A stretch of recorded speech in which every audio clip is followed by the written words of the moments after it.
Okay. Yeah, Miss we did.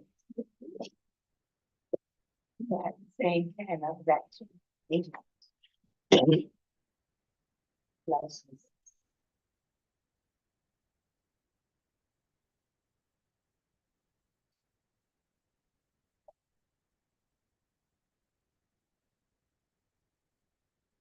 Lord have mercy.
Hello, hello.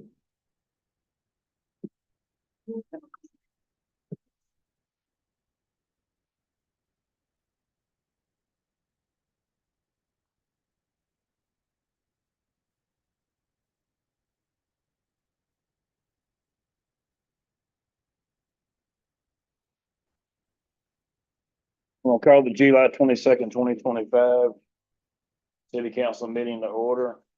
Remind everybody to silence their cell phones. And, have an opening prayer with the pledge of allegiance to the flag. Ms. Benita, do you mind leading us in prayer? Yes. Thank you. Heavenly Father, we come before you right now with bowed heads and humble hearts, asking you, oh Lord Jesus, to lead and guide us, shield and protect us, Lord.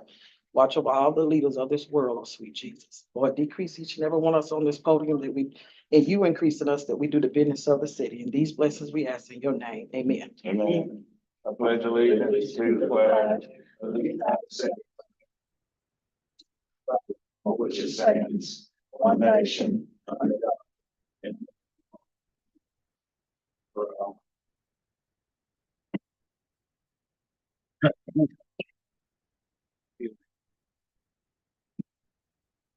Roll call, please, ma'am. Councilmember Grimes. Here. Councilmember Hampton. Here. Councilmember Woodfall. Here. Vice Mayor Landry. Here. Mayor Ketchum. Here. Got to hold us for a minute. Mr. Brown, this ain't just good to have y'all back. Yes. Item number 3 on in our condolences for your sister. Thank you. Item number 3, approval of items on the consent agenda. Approval to read by title only, ordinance 1055. Approval to read by title only, resolution 2025-15, 2025-16, and 2025-17. Motion. Councilmember Grimes. Yes. Councilmember Hampton. Yes. Councilmember Woodfall. Yes. Vice Mayor Landry. Yes. Mayor Ketchum. Yes. Receiving requests from the general public. Is there anyone here who wants to speak on anything that is not on the agenda? Hearing and seeing no one, we're gonna move on to item 5. We still don't have any bids, Carly? In case we have no bids to open, RFQs to look at. Number 6, general business is, just got online.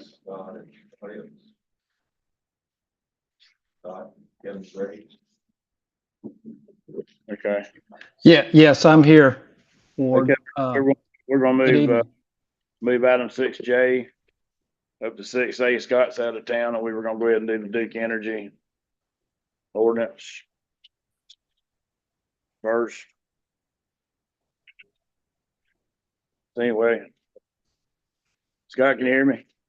Yes, I can. Can you hear me okay? Oh, yeah. Good. All right. Item 6 We're gonna change it to 6A, introduction of first reading of ordinance 1055 for Duke Energy franchise agreement. Council will take any action deemed necessary. An ordinance granting to Duke Energy Florida LLC, DBA Duke Energy, an electric utility rights of way utilization franchise, prescribing the terms and conditions related to the occupancy of municipal streets and rights of way in the city of Perry, Florida, for the purpose of providing electric service, providing for severability of provisions, and providing an effective date. Go ahead, Scott. Say again, Mr. Mayor, I couldn't hear you that time. I said, go ahead. Well, let me introduce Kim Graves to you. She is on the phone with me. She is the manager of community and government relations, and she's in the corporate office here in St. Pete. And this is just the first reading of the ordinance. This ordinance and agreement that we have with the city of Perry was originally signed back in 1996. We are requesting a renewal of the franchise agreement with a statement basically on behalf of Duke Energy to say thank you to the city of Perry for being such a great customer, and we appreciate the business and the relationship that we have with you. Well, we appreciate y'all as well. You've done a pretty fantastic job the past, 2 storms we've had, getting us back up and going. Yes, and I sentiment what Scott says. We have, we're coming up. We're still in storm season, but I know we've got a long road ahead of us with some other upcoming stuff. So anything that you guys need from us, just let us know. We're always here to help. I appreciate the way you just keep us going day to day. We have very few, or I do at my house, have very few outages, and I really appreciate that. Yeah, that's that concrete pole work. Yeah, we're still working across the whole state of Florida, so I appreciate it. That's what we're trying to do, keep the reliability on. Need a motion. Does anybody have, is there any discussion, or questions, or, sir? Not first reading. Yeah, is there any discussion though? Anybody from the audience or staff, anybody want to say anything? I was wondering if this would be a good time for you to address those subcontractor issues she brought up 2 meetings ago. Did you get it taken care of, Danielle, or Scott about it. you talked with Scott about it? Scott, are you aware of the contractors that were coming around doing damage to property? John, was this what you called me about a little while back about mailboxes and a hole that was in somebody's driveway? Yes. Yeah, and Vanita, that was Vanita, right? Yes. Yeah, I did drive over myself and investigate. Unfortunately, I had a street, but I didn't have a particular address or a customer name. I did drive that street to both ends. I didn't see any damage, and the indention that I saw on the ground didn't look like it was in such a way that it would hurt a vehicle or injure someone if they were to step in it. But with that said, if there are other complaints that you would like me to investigate in particular, I'm ready to do so. Okay, I'll give you a call. Yeah, that'll be fine. Give me a call and we'll ride over there together. Okay, because I have the exact addresses of the houses that had the damage done to their personal property, such as mailboxes and driveways and the city garbage cans. I'll be happy to help you with that. Okay, all right, I'll speak with you. Thank That'd be you. perfect. Yeah. That's what happened. What happened? Mailboxes were damaged for when they were backing up or when they were putting poles up, they were just letting them fall. Yeah, and like people that had like decorations in their yards, it was getting damaged because with them backing the big trucks up, they weren't paying attention, and a lot of damage was getting done to residents' property in the Bel Air area.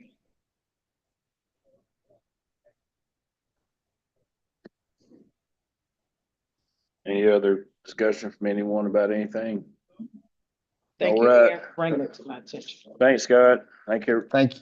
Thank you. Thank you. We'll attend the public hearing for the franchise agreement. We look forward to meeting with you. All right, see you then. Thank you. Thank Thank you. you. Bye-bye. Okay, agenda item 6A. Kayla Perler with Powell Jones CPA to present the 2023-2024 financial audit and council to take any action deemed necessary.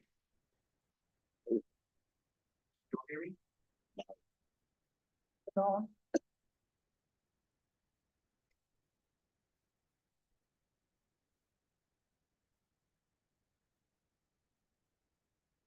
First off, my name is Caleb Perla. I'm one of the directors in Allen Jones CPA. And I'm here to go over the 2024 financial audit for the city. And we are going to start on page 6 of the report.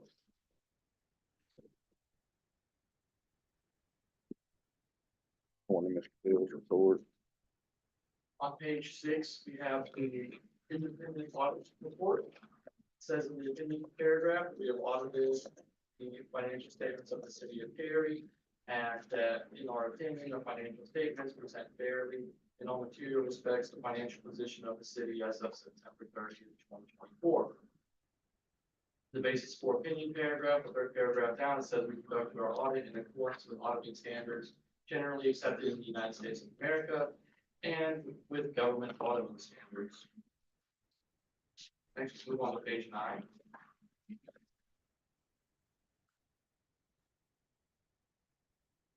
Page 9, we have management's discussion and analysis. Obviously, this is quite a large report.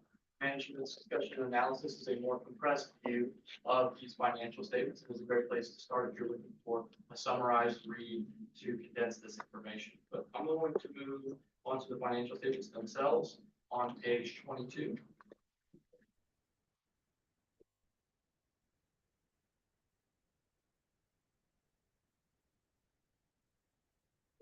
We have the balance sheet of the governmental funds. This lists each one of your governmental funds in a column and then has a total for all of them. This does not include your utilities and business type activities. For your assets, you had $6 million in cash. I want to cover just some of the major ones here. You had amounts due from other funds of 1.08 million, amounts due from other governments of 1.02 million, and restricted cash balances of 876,000. Total assets were 9.16 million. Next, we have your liabilities or what you owe. You had accounts payable of 321,000, accrued liabilities of 321,000 as well. Unearned revenues of 1,395,000 and amounts due to other funds of 1,750,000. Total liabilities were 3,791,000 for your end. The difference between your assets, liabilities, and liabilities are your fund balances, or essentially your net worth as of year end. These are segregated into 3 main components. Restricted balances, which were 996,000. Assigned balances of 1,848,000. And unassigned balances of 2,483,000. That unassigned balances represents amounts that can be used to fund ongoing operations for the city. This represents about 1 year in expenditures for your governmental funds. So fairly sufficient reserve there, as the GFOA recognized to us. Yes. Moving on to page 24.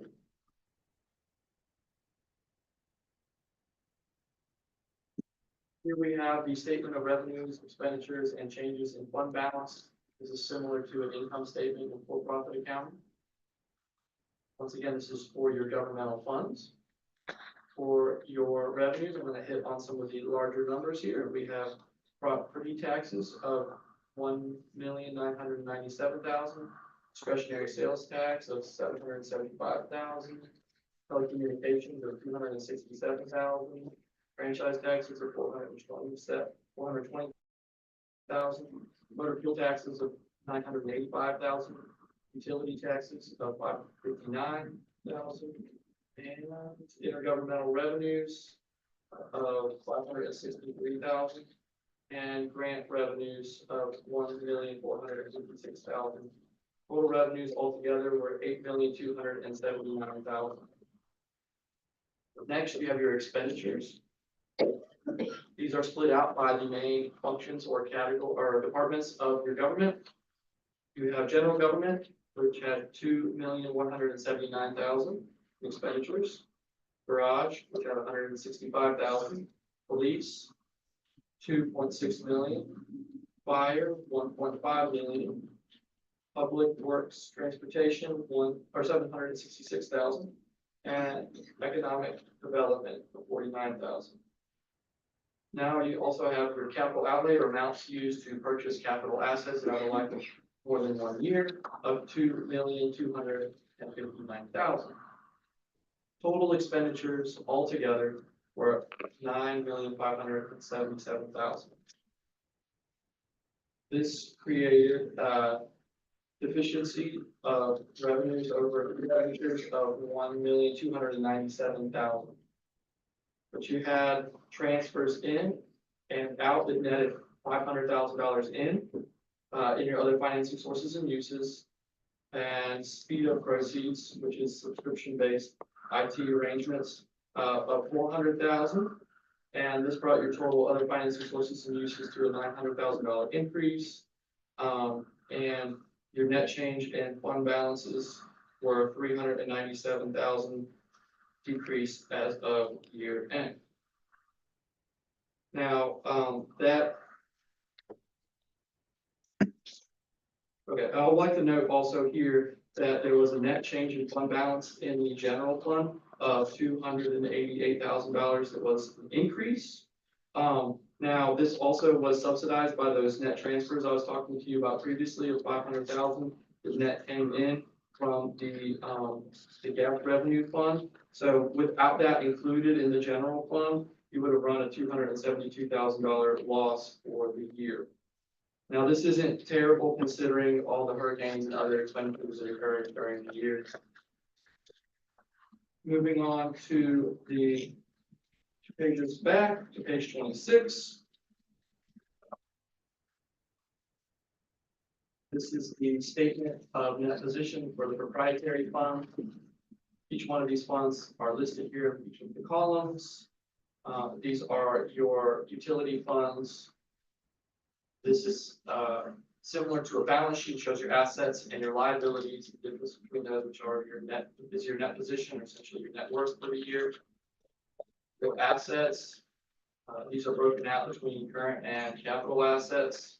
Your current assets, which can be used to fund ongoing operations for the next year, include cash of $6.9 million, accounts receivable of $831,000, amounts due from other funds of $1,226,000, amounts due from other governments of $652,000, and inventories of $460,000.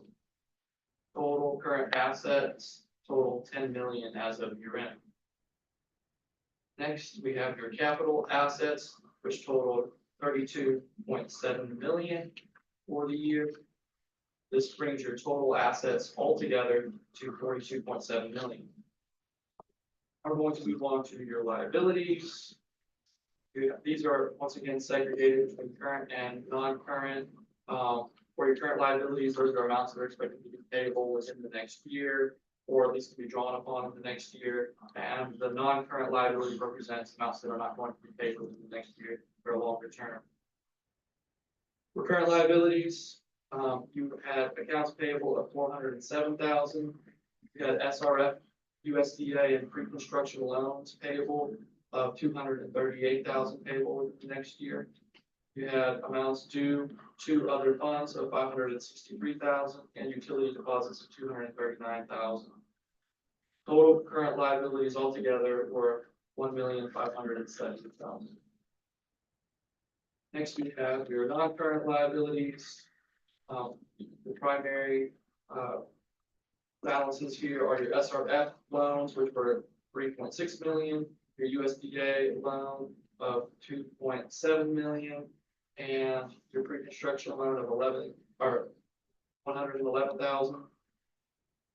You also had OPEB payables and net pension liabilities of 856,000 in net. Those represent amounts that are calculated by actuaries for your benefits given to your retirees.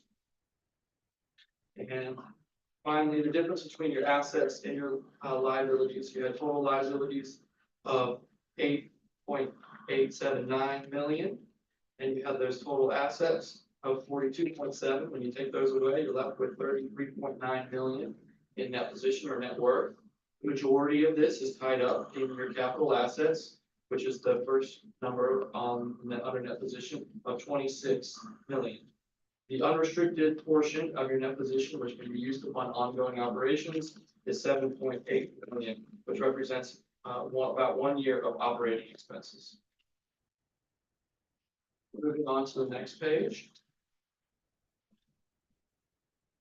Here we have the statement of revenues, expenditures, and changes in net position for the proprietary funds. Once again, this is like an income statement. Your total operating revenues for your utilities were 8.2 million for the year. And in your operating expenses, you had a total of 7.35 million. Some of the larger components of this were personnel services, which were 1.97 million, supplies and expenses of 2.29 million, and depreciation expense, which is 1.86 million.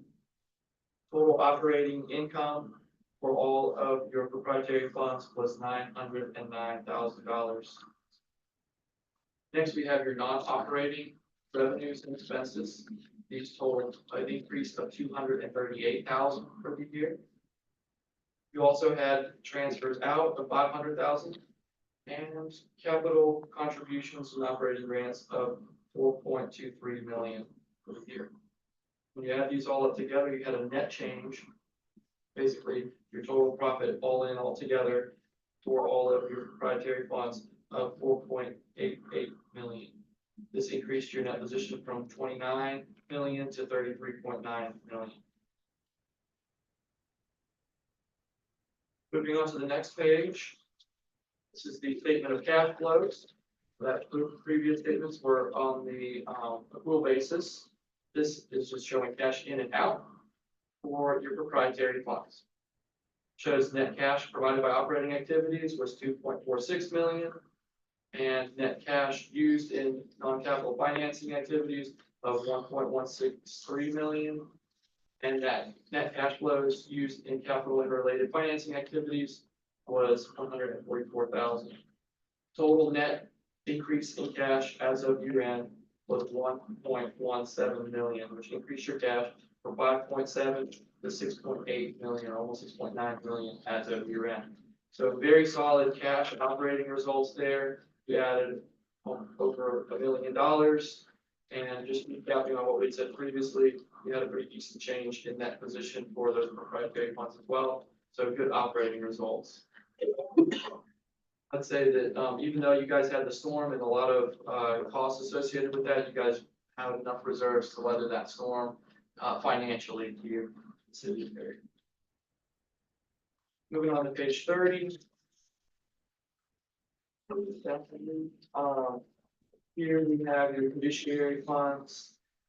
This is the statement of net position, which is similar to a balance sheet for the police officers and firefighter pension funds. Your total assets were 16.8 million. Liabilities were 72,000. So your net position was 16.7 million as of year end. You had approximately a $2 million liability estimated by the actuaries for the police and firefighters pension funds. So this liability is adjusted year to year Next year looks like it's going to be much better, probably put you actually in the positives, because that can swing wildly based on things like, your stock investment returns, things like that, which obviously stocks have been doing fairly well. Moving on to the next page. We have your statement of revenues, expenditures, and changes in the net position. Once again, for firefighters, police officers and firefighters, and for funds. Your net, your total contributions to these plans for the year were $577,000. You had investment income of $3.17 million, which brought your total increase or additions to these funds up to $3.75 million. Then you had your deductions, which were paid out primarily for benefits, which totaled $1,233,000, causing a net increase in these balances of $2.5 million as of year end. Moving on to the next page, we have the notes to the financial statements. Each one of those tables we looked at previously at the bottom says see notes to financial statements, because those are just the numbers. They don't necessarily explain why behind the numbers. These notes provide a lot of background and supporting information. Everything from this note 1, which is a summary of your significant accounting policies, talks about the city is, and to things like information on your debt, the different loans that you guys have, and the repayment terms, to things like your assets and the remaining depreciable lives on those. I'm not going to cover these in detail. We're going to skip on to page 75.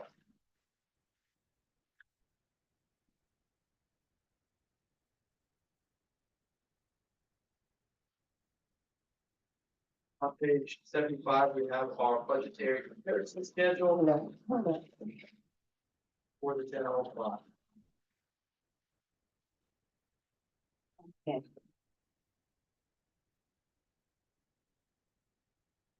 Here we have your revenues and expenditures, what was budgeted versus your actual, also with your original amounts.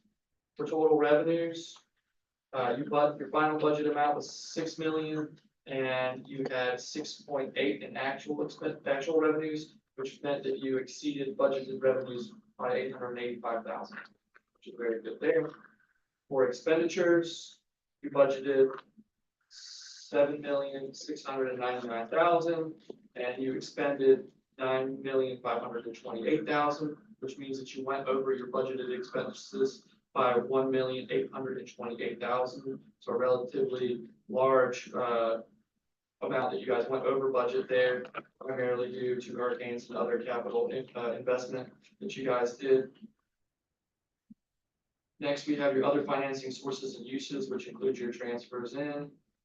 These were budgeted at $1.75 million, actual $2.86 million, which was meant that you had an additional $1,114,000 in income from that. Net bottom line, we budgeted $57,000 to go to reserves, and you your actual results had $228,000 going to reserves, which meant that you had $171,000 in excess of net budgeted amounts. Okay, let's move on to page 98.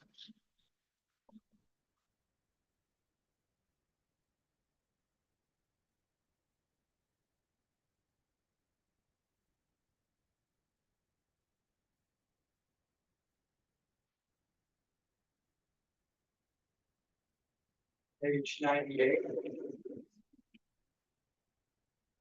Page 98, we have the schedule of expenditures of federal awards and state financial assistance. It shows all the expenditures for federal and state grants for the year. For total federal awards you expended, you had $5,949,000. Because you exceeded $750,000, that required us to do additional procedures for a federal single audit. We selected your drinking water SRF loan and loan forgiveness programs as your major programs. That's 66.468, the system listing number. Total expenditures under those programs was $3,243,000 at the year end. For state awards, we had $432,000, which was under the $750,000 threshold, so it did not require a state audit. Moving on to page 100, page back. Our report on internal control over financial reporting and compliance. In the internal control section, it said that we did not identify any deficiencies. And on the next page, the report on compliance and other matters section, which has to do with any direct material compliance issues that we encounter. We didn't see any material non-compliance that was required to be reported under government operations. Moving to the next page.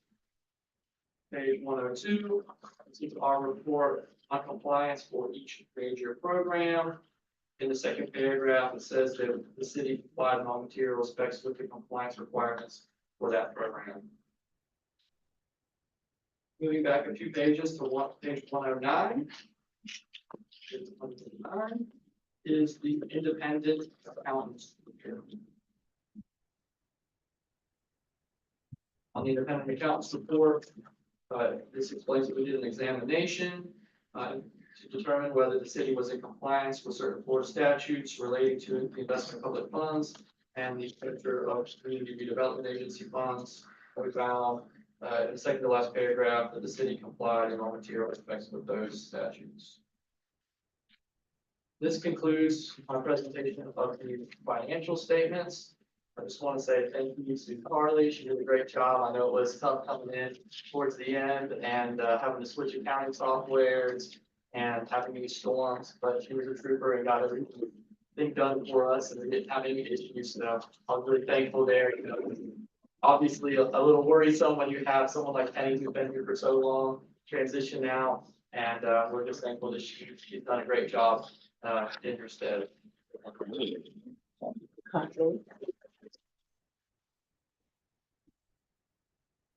You guys have any questions? I don't. I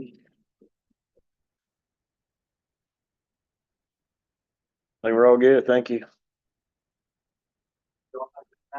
You too. To Safe going home. the agenda item 6B. Resolution 2025-15. Budget amendment for the local option gas tax, and council will take any action deemed necessary. A resolution of the city council amending the budget of the general fund and local option gas tax fund for the city of Perry, Florida for the fiscal year October 1st, 2024 through September 30th, 2025.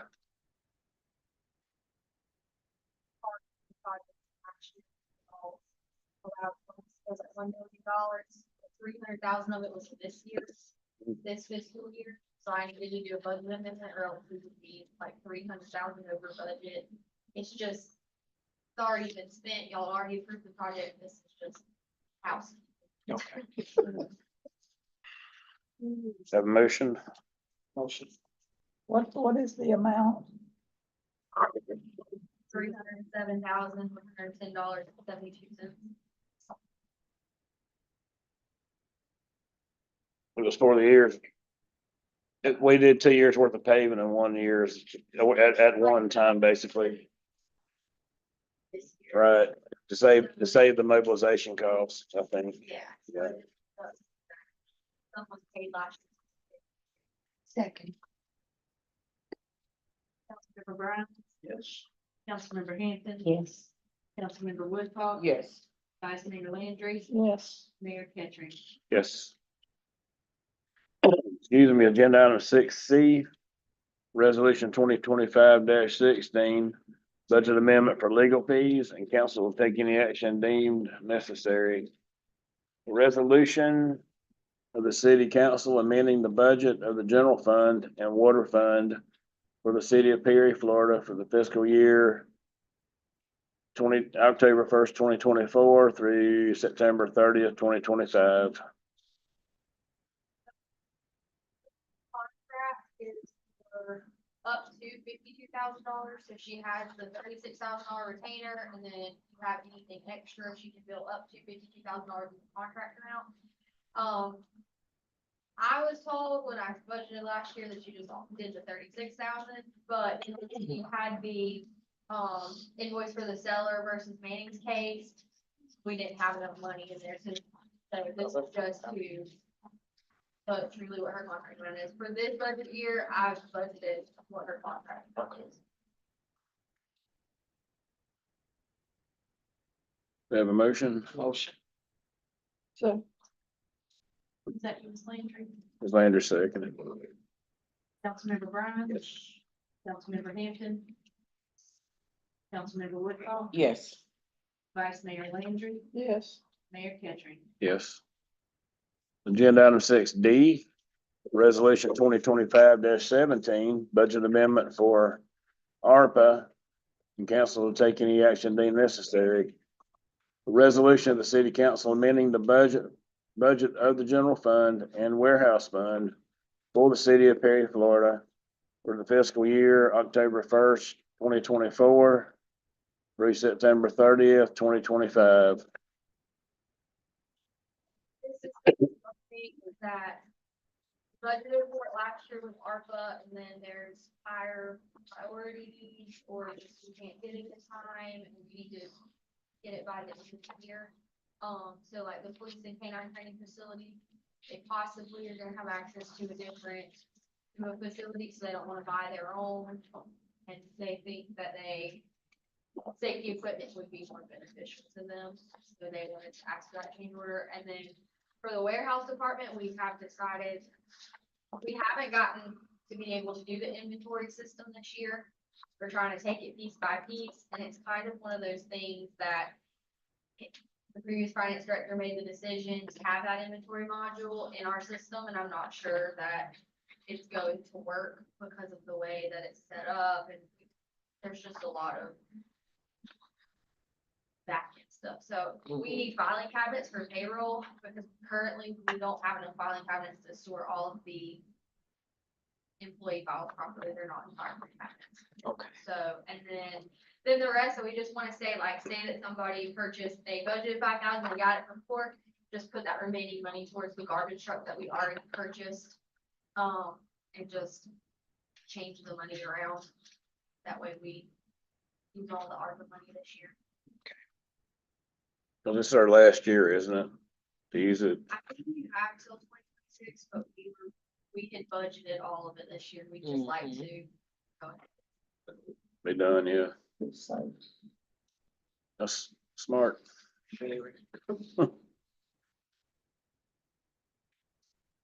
All right, have a motion or any other discussion? If not, we'll entertain a motion. motion.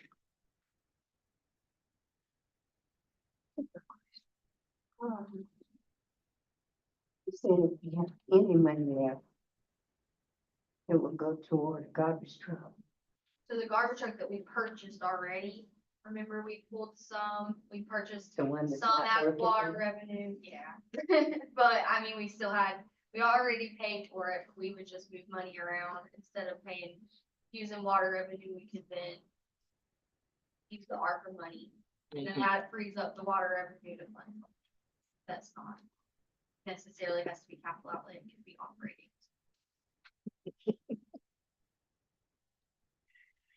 The only thing I know is that we need a garbage truck. I don't know if we need all of this. I know we need a garbage truck. Got to get those men out the back of the trailer because it's unsafe. this would help us get it. That garbage truck we purchased is still on the warranty, isn't it? So they're fixing whatever's, did we ever find out what the problem was? She needs a Trying to figure out truck. what the problem is. They won't give us a loaner until, This No. is the company you're using, they do not. don't have loaners? Okay. Just be sure we don't buy another one like it. Gotcha. It's Remember better that. than what we had. It's a sensor, they're having something to do with a sensor, but It's an emission sensor. Yeah. That's what I was told. Right. And it was not the garbage part of the truck was actually the chassis of the truck from Freightliner. Okay, Yeah, all freight. Yeah. So, um, like, um, this is a Peterbilt truck. well, yeah, it's a Peterbilt. That's Peterbilt. Okay. Yeah, I heard the garage guys talking about it, and they were, it's just especially on the diesels, there's so much emission sensors. That's what it is. I've got a tractor at the airport that's 21 years old. I got a tractor that's 2 years old. Mm-hmm. The 2-year-old gives me a lot more problems Then that old one. because of the emissions, what you're talking about, the depth, it's just It's a mess.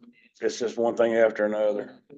Talking to some of the vendors, truck prices are supposed to go up $40,000, $50,000, $60,000 because I guess some of the emissions that the government placed on the trucks in the next few years. So it's just gonna get Keep worse. increasing. That and tariffs and whatever else. So, yeah. Anyway, have any more discussion on the budget amendment for ARPA? If not, I'll entertain a motion.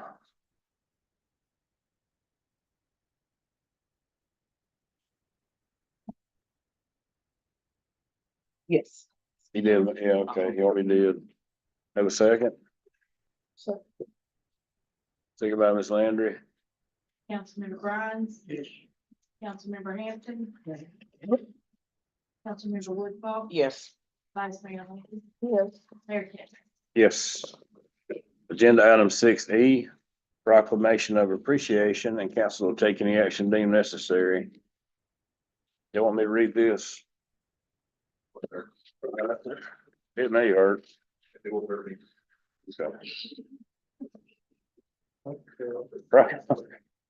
Proclamation of appreciation. Whereas the city of Perry submitted critical projects for inclusion in the state of Florida's budget for the 2025-2026 fiscal year.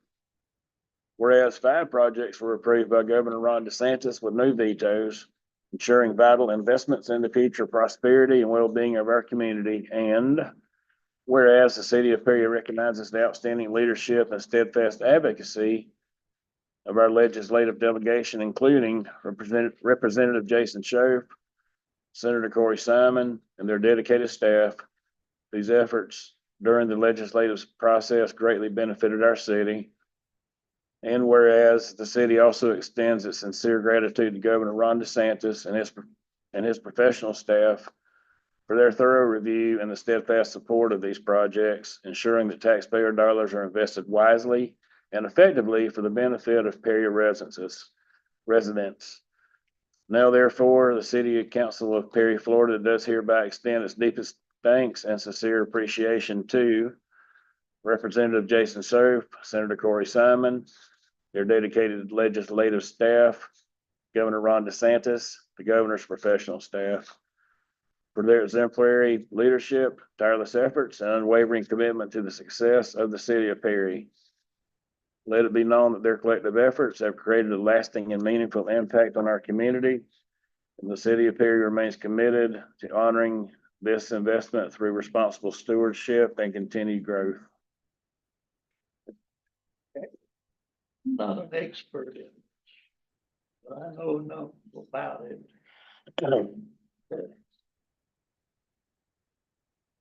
Document like this, the city attorney doesn't belong on it. the city What attorney attorney, does what what? now? Read That's all what the they damn do. city attorney. Say, he's saying it, city City attorney doesn't belong on it. Standard. Letterhead. The mayor. Where it says ward catcher there, that needs to move up under mayor. And John Hart. As the clerk, moves under the clerk. If we're gonna put the attorney on here, let's put, animal control. Attorney just doesn't belong on here. Agreed. Okay. That's just our standard letterhead. It just looks that way, the way it all lined up. But yeah, I can make it look better for the official one. Yeah.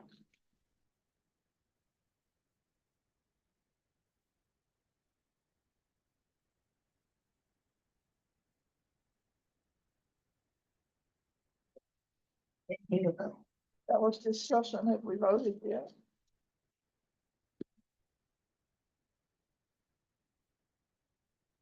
We need a vote. I think so. This is Did we actually vote being yet, Amy? necessary. Did we vote yet? We did not. No. Yeah, I did. Motion with changes, John. Motion to change it? Motion with changes. So, yeah. Councilmember Brown. Councilmember Brown. Councilmember Hampton. Yes. Councilmember Woodcock. Yes. Vice Mayor Landry. Yes. Mayor Kitchen. Yes. Agenda item 6F. Council to discuss proposed millage rate for the city of Perry for the fiscal year 2025, 2026. Council will take any action deemed necessary. All your options. So last year's rate was 5.8336. So that's the same village rate as last year. It would bring in $2,151,000 and $266. $2,151,266. Okay. With 27,492 of this going to the CRA. This is $36,000 more than what we brought in last fiscal year with the adjusted prior year ad valorem proceeds. So this would be a 0.25% change from the rollback rate. This is the city manager's recommendation to fund our budget. Their other two options are the current year rollback rate, which is 5.8188, and it is the millage rate that would bring in the same amount of taxes as last year, considering any adjustments in the tax roll. What, Sorry, What was the number again? I didn't, well, Any copies of that? I mean, I can give, typically I'll just say What's your second? it's 5.8188. Okay. I mean, the millage rate is more so y'all are telling me if you wanted to leave it the same and bring in the same amount of revenue, or if you want to change bring it more. and increase it. Okay. Or, yeah. So it would bring in $2,145,000. And then the maximum millage rate that you do is 6.4272, and it is the maximum millage rate, but only with a majority vote. It would bring in $2,370,000, and that's $218,000 more than last year. So John's recommendation is to leave it the same as last year at 5.8336. Yep. How much was the 5.8? It would bring in $2,151,266.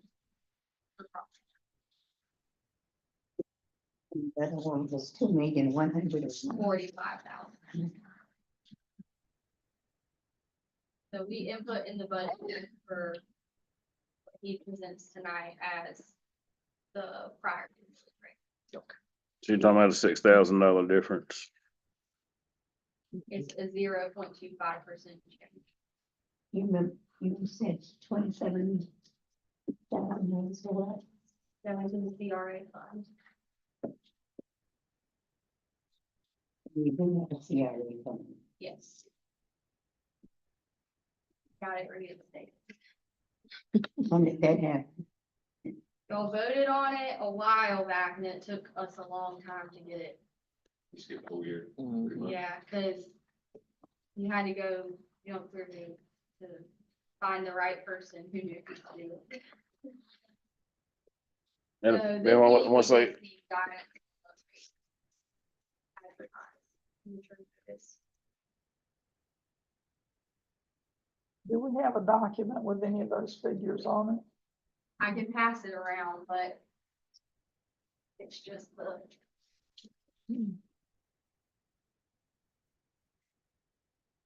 But you will include this in the next meeting. I do need to know a number tonight, because we have to give it to the tax the property appraiser. It's either the prior year, which brings in $6,000 more, or it's the rollback rate, which only brings in. All I'm saying is, we'll let you have it. from I will us. do it next year, but we do it, we have to make Thank this you in so today is much. all. You vote the higher one to go back down, but you Yeah. can't go down, go back up. Mm-mm. I will. Yeah, I think it only works one direction.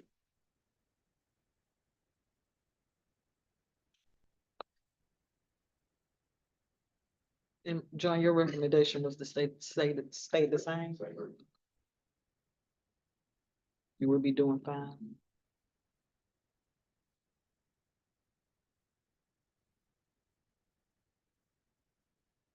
We know it. We'll be using like $6,000. Excuse me.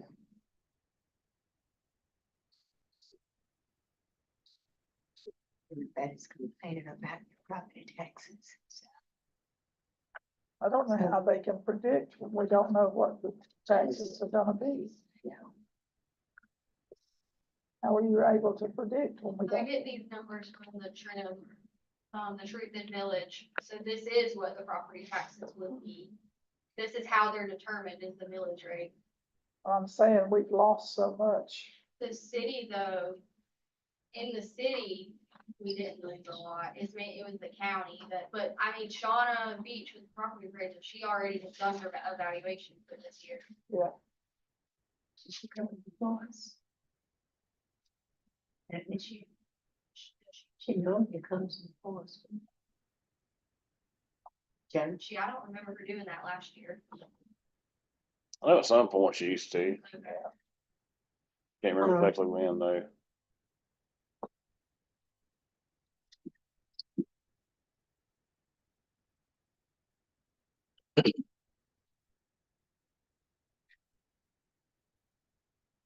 if it was up to me, I'd go for the 5.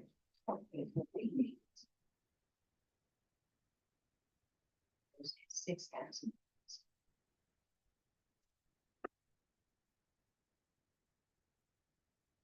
think Aaron heard you. I don't think Aaron heard what you said. Oh. I said if it was up to me, Aaron, I would go for the 5.818 minutes rate. Which we would get a 2,151,266 instead of the 145.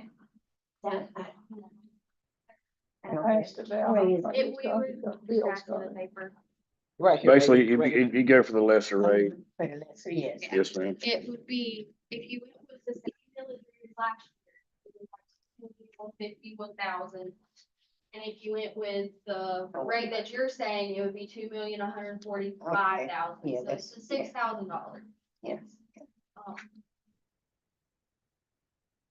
What's the difference between the two rollback rate and the same current rate? What's the difference? You generate 36,000? Oh, yeah, that is 36,000 from last year. Rollback would generate $36,000 less.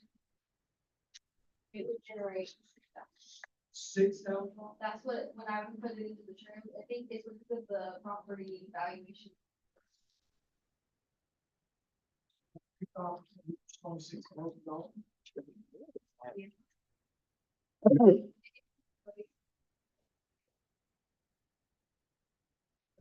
The rollback rate for the current millage rate is $6,000.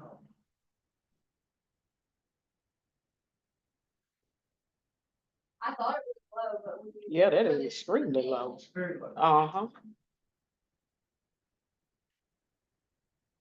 You don't calculate it Really? yourself, it does it on the form. What was that? What did you say?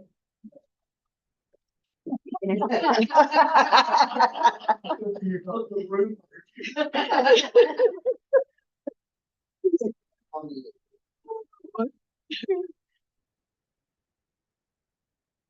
Mm-hmm. Because Rollback, Bill, that's all difference in rollback rate you remember?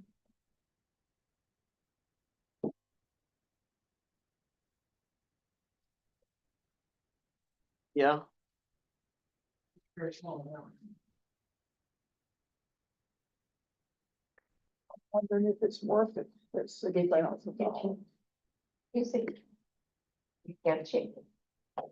Yeah, but y'all, go ahead and vote on, I don't know, if we find something different later, we can bring it down. Bring it down now. you can't go up. Can't go up. Nope.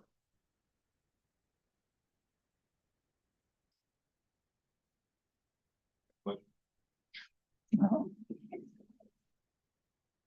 Go for it. I'll make the motion for it to stay as last year's 5.833. 6. Okay. 5.8836 mils. I'll second that.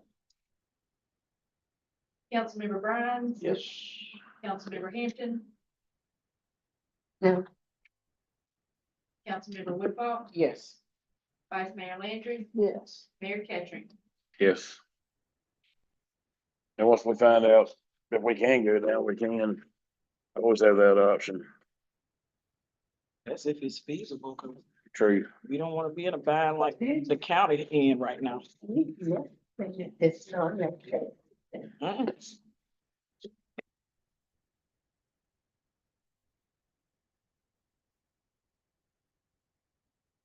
What's my agenda and all this paperwork? All right, agenda item 6G. H. You're right.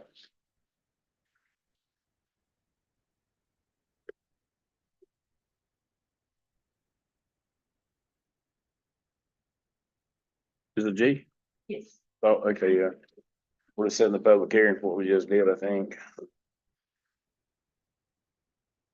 Council to set public hearing dates for the fiscal year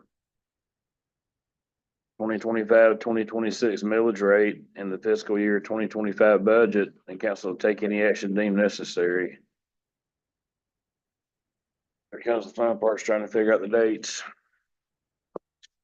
My sessions are September 11th, the Thursday, but the school board public hearing is on our regular day. And then September 30th, 23rd, which is a regular council meeting. And then they just need to be at 5 o'clock. The public hearing.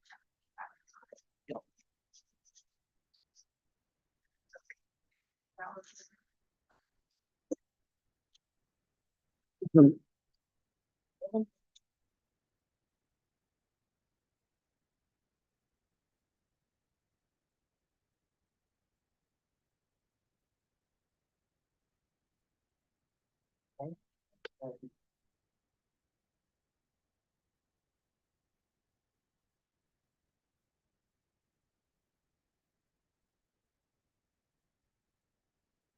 Everybody okay with those dates? 9/11 has a bad ring to it, but It does, unfortunately. Don't you, Bill? you said 5 o'clock, sorry. So we doing the 11? 23rd. On the 23rd, it would just follow our 4 o'clock meeting, but on the 11th, it'd be at 5. They both would need to be at 5 o'clock. We're still gonna have our regular meeting on the 9th. Yeah. Cancel the line. Cancel the 9th, have it 11. 1/3 will be the same day, but move it back 5 o'clock. Man, I don't wanna cancel it. Go, but it works out.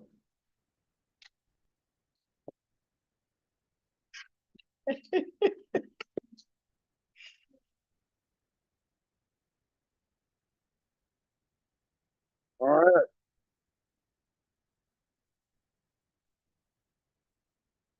Agenda item 6H. Did we finish that? Everybody agree on? Okay. Agenda item 6H, pursuant to COP Charter Section 5.02, city manager to officially present the proposed budget for the COP for fiscal year 2025-2026, and council to take any action deemed necessary.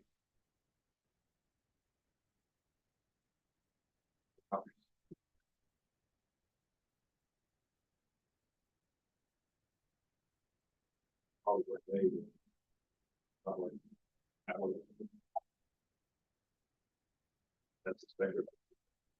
Page. This is adjustment to the mill closure.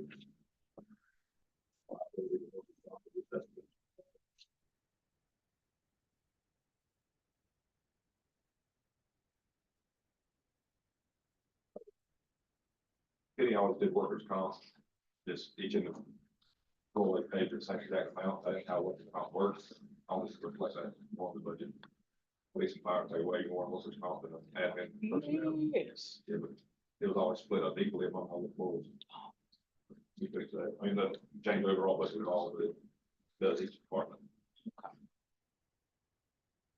What about the health insurance? I noticed a big difference in it from this year to last year. I don't even have it marked now, but Health insurance went up 1.5%. But, you know, if somebody went from, say that they only had employee coverage and then they went to family, it would bring it up.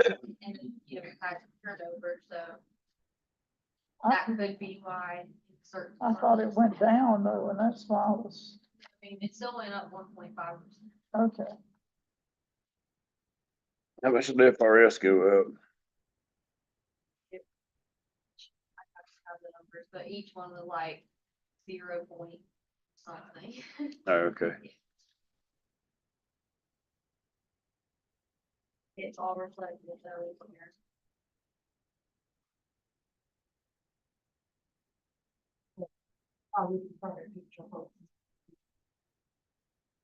Not a lot.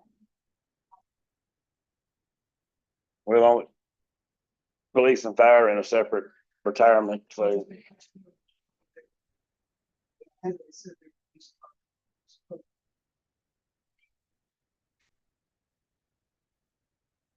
I'm looking at the life and health for admin services. I don't have a page number.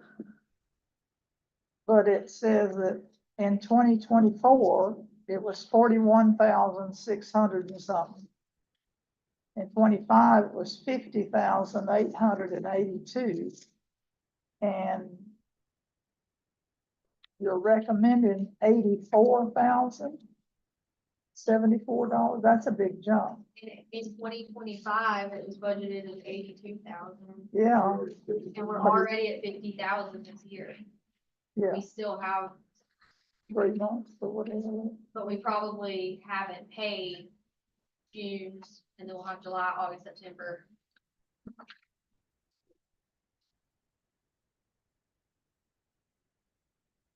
Base it off of each employee, if they have employee spouse, child, or family.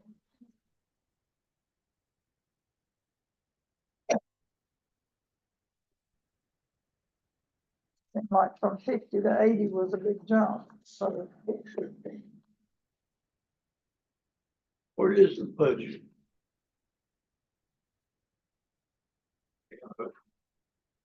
I'm looking at something that says admin recommend.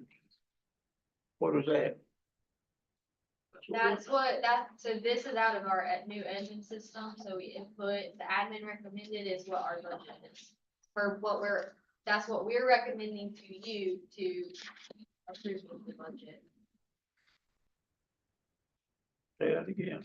The admin recommended is what we're recommending to you all to approve with the budget. So that's. What's the next column? 2025 APP for a P. That's the fiscal year 24-25 budget, and then the actual 2025. Through. Is that appropriated? Is that what, is that a That means the abbreviation? budget. It's like, that's what was appropriated.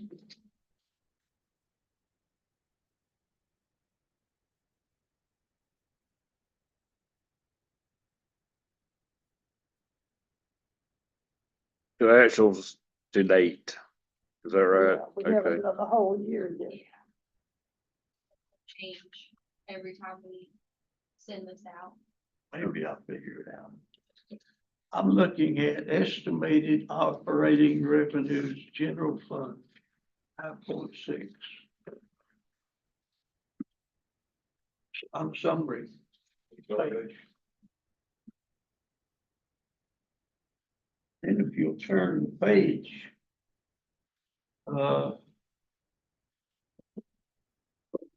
Recommend this 5.9.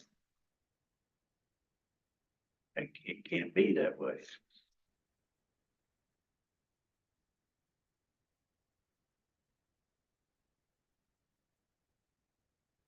That includes grant revenue. Do what? So on the first page, the estimated operating revenues of 5.6 plus the grant revenues of 253,000 is gonna be the 5.9. Because on the 5.9, it includes the fire grant, the stormwater grant.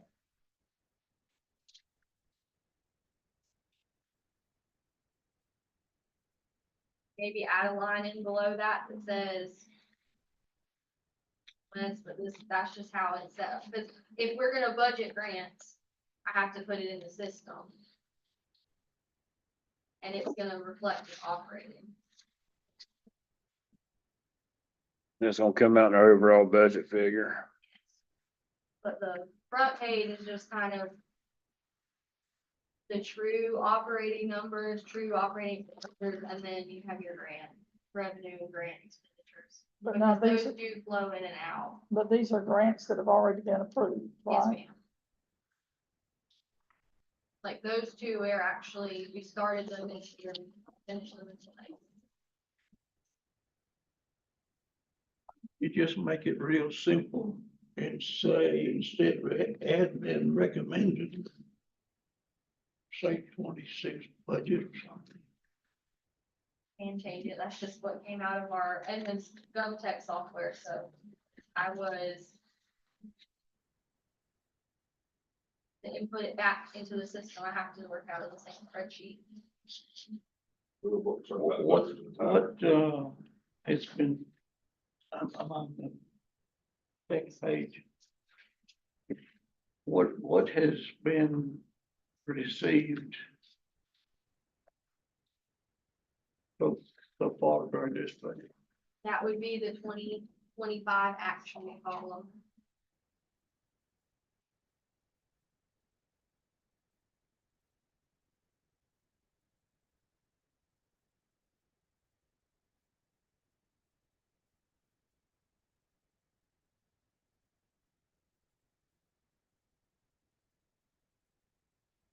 You're comfortable and using cash reserve for operating expenses. Yes, you are. Are you talking about the parts? Talking about a 3% increase in pay, that's coming out of cash reserves. Sure it is. Under 130,000 going to cash reserves with the increase. In pay.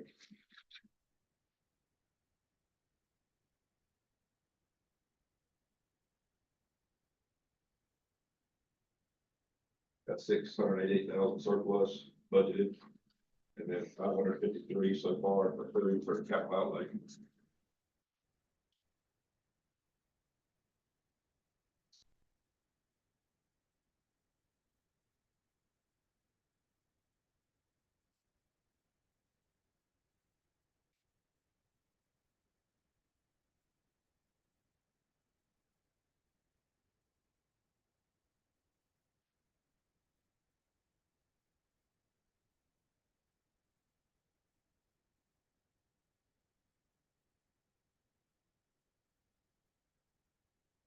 Went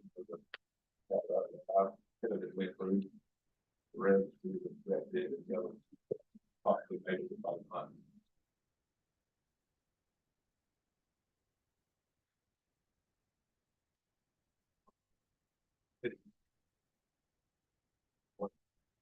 ordinary requested by the department.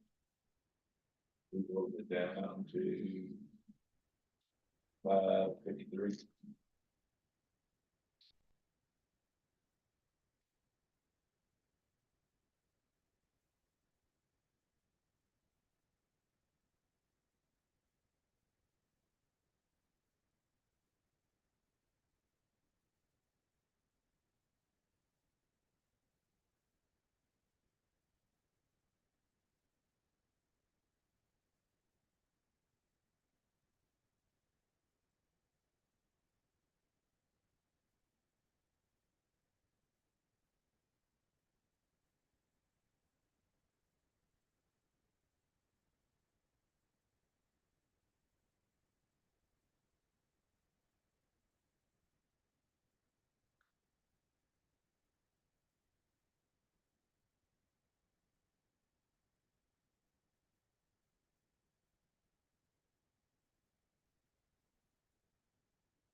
Schedule budget work during a regular meeting or doesn't matter. I thought we wanted to do them separate that way.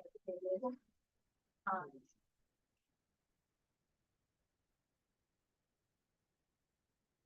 Did you see a dollar amount in there, where in there on core reserves?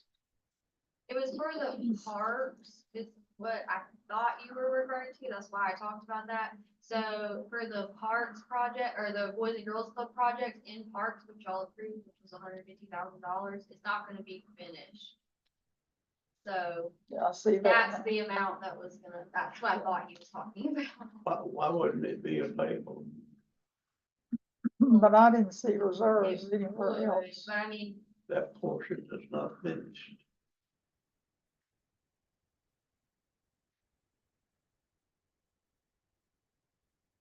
If you had 150,000 and you only spent 50, you got a contract for 100,000, a contract. And it ought to be accrued. I thought it wouldn't accrue though, if it's not completed until the next year. What? If it's not completed until the following year, I didn't think it would be accrued. I can double check with the But- auditors, but It ought to be accrued.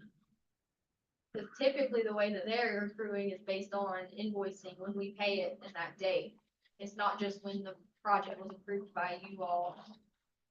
They're accruing it based on actual date of pay. So when they receive the money. I mean, it ends up being the same, but I just don't want it to be look like it's over budget.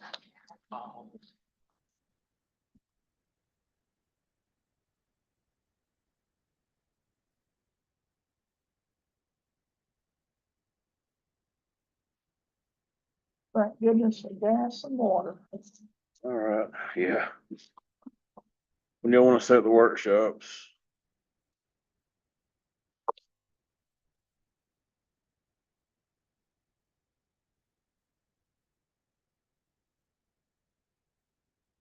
During regular meetings or just have separate workshops just for the budget? When did you need this approved? The budget, y'all will not approve until the 2 public hearings in September. September. We're just receiving feedback. Okay. Right. Yeah. All right, days is 22nd. According to my phone.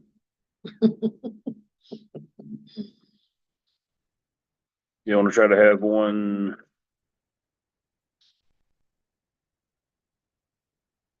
Well, we got the August 12th meeting coming up. Do you wanna try to have one then? I'm with you.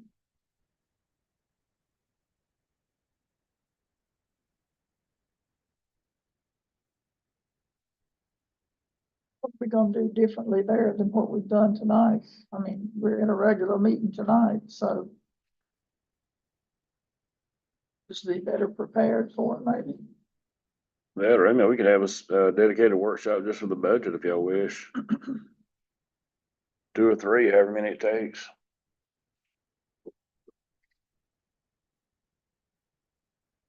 Maybe it would be a better idea to have it on a separate one.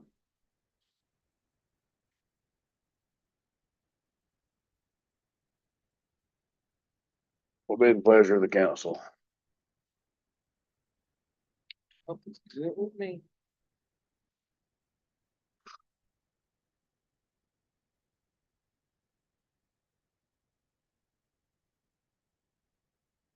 It says schedule budget workshops. Multiple. Or we can come in early, 4 o'clock. Have a workshop, Come in when, I'm sorry. and we can come in at 4 o'clock on the 11th and the 23rd. And then have a 5 o'clock meeting. Typically, like, we want the budget workshops to be in July and August, or July, August, prior to, because that way we can get feedback, correct what y'all want, and then hopefully when we present the budget September 11th, that's kind of what y'all, that's Right. already how y'all want it, and I'm not having to change a lot Right. in the last few weeks. Doesn't matter. That makes sense.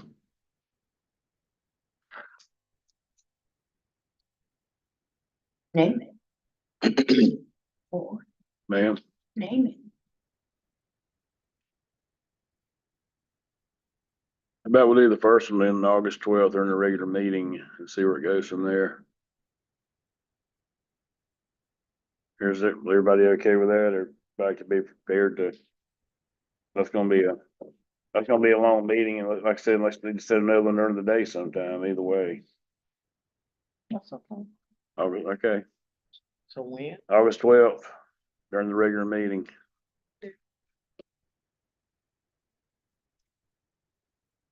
And if we need to set more, we will. Does that work? Right, At 4? do it early, so she has time to do what she That would needs be to great. do. It's gonna be at 4? Yeah, starting at 4 during the regular meeting, we can just go ahead and get the general business. And then go in the budget workshop.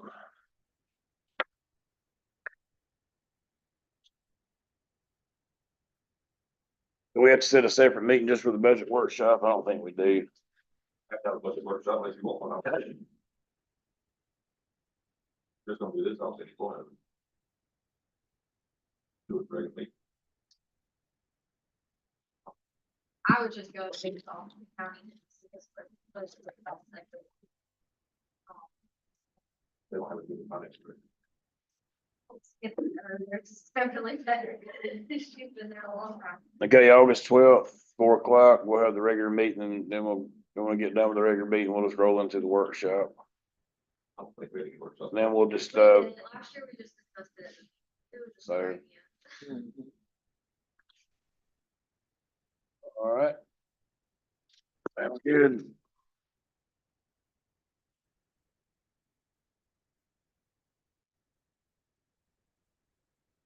Already done 6J. Item 6K, council to sign letter for police department JAG grant authorization, and council will take any action deemed necessary.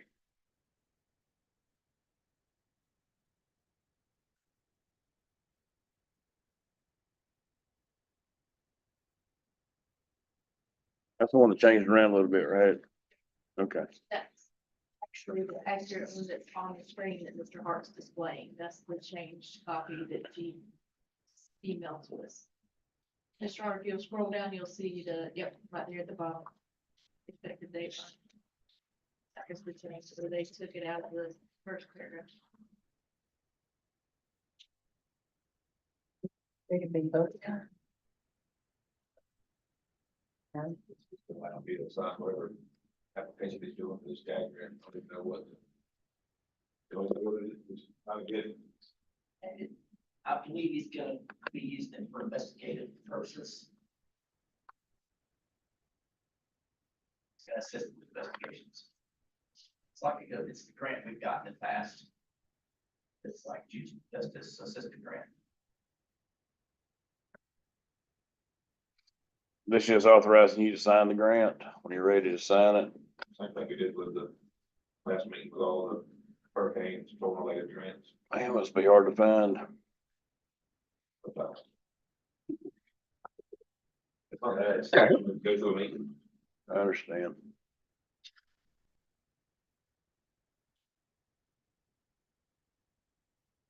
Everybody okay with that? Yep, signing, Okay, but she's gonna make a correction to it first, right? yes, and do we have a motion? Motion. Second?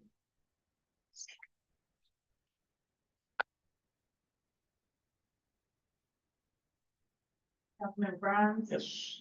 Councilmember Hampton. Yes. Councilmember Woodhull. Yes. Vice Mayor Landry.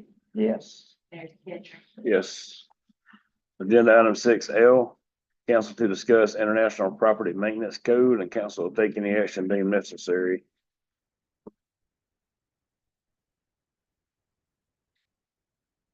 I got looking into it myself. It's a little too detailed for my liking. You could violate just about every square inch of the city of Perry with it. I understand something needs to be done, but that thing's just too detailed.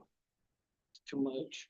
One thing that someone said in this meeting once before is that rung with me or stayed with me is it, you know, we were told that these regulations and these laws are ours. So Yeah, I had when to think somebody about it carefully. email me and they suggested if we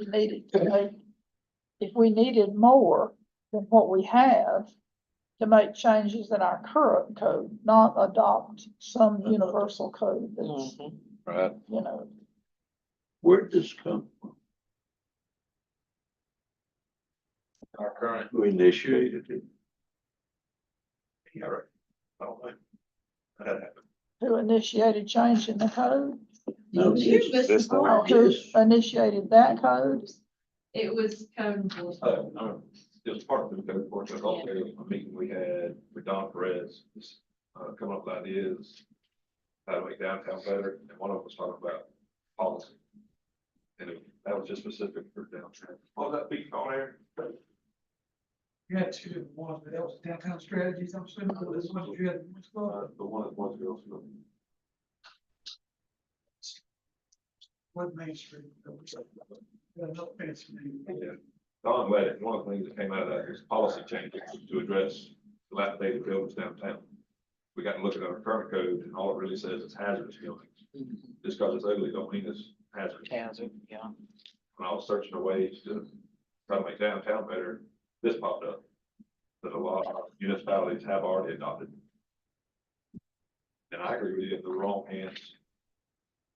Every property carrier could probably be in violation of something. It's, Well, it's well, our own. Well, once you set this thing in motion, I mean, you gotta figure the variables of the people that are gonna be involved. Mhm. I mean, code enforcement officer could change, the police chief could change, we change, you change, and then, In the wrong hands, it could be.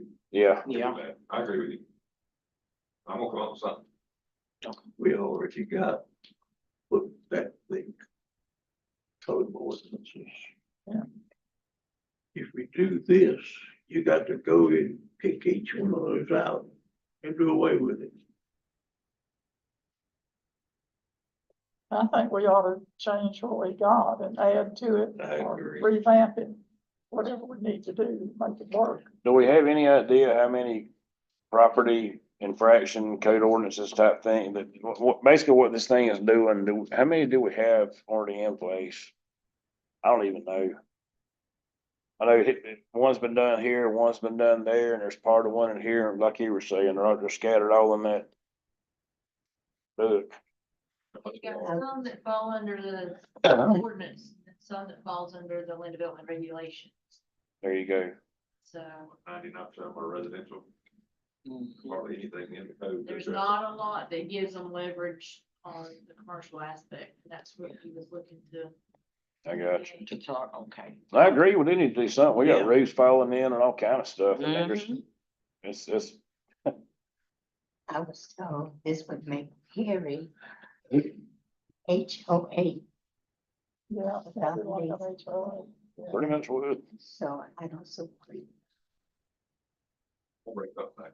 Okay. Okay, I saw where you had set out what you had started as questions about specific things that we might want to address. And that was a good start on what we need to do. I don't remember that, but I like that I did that. Good.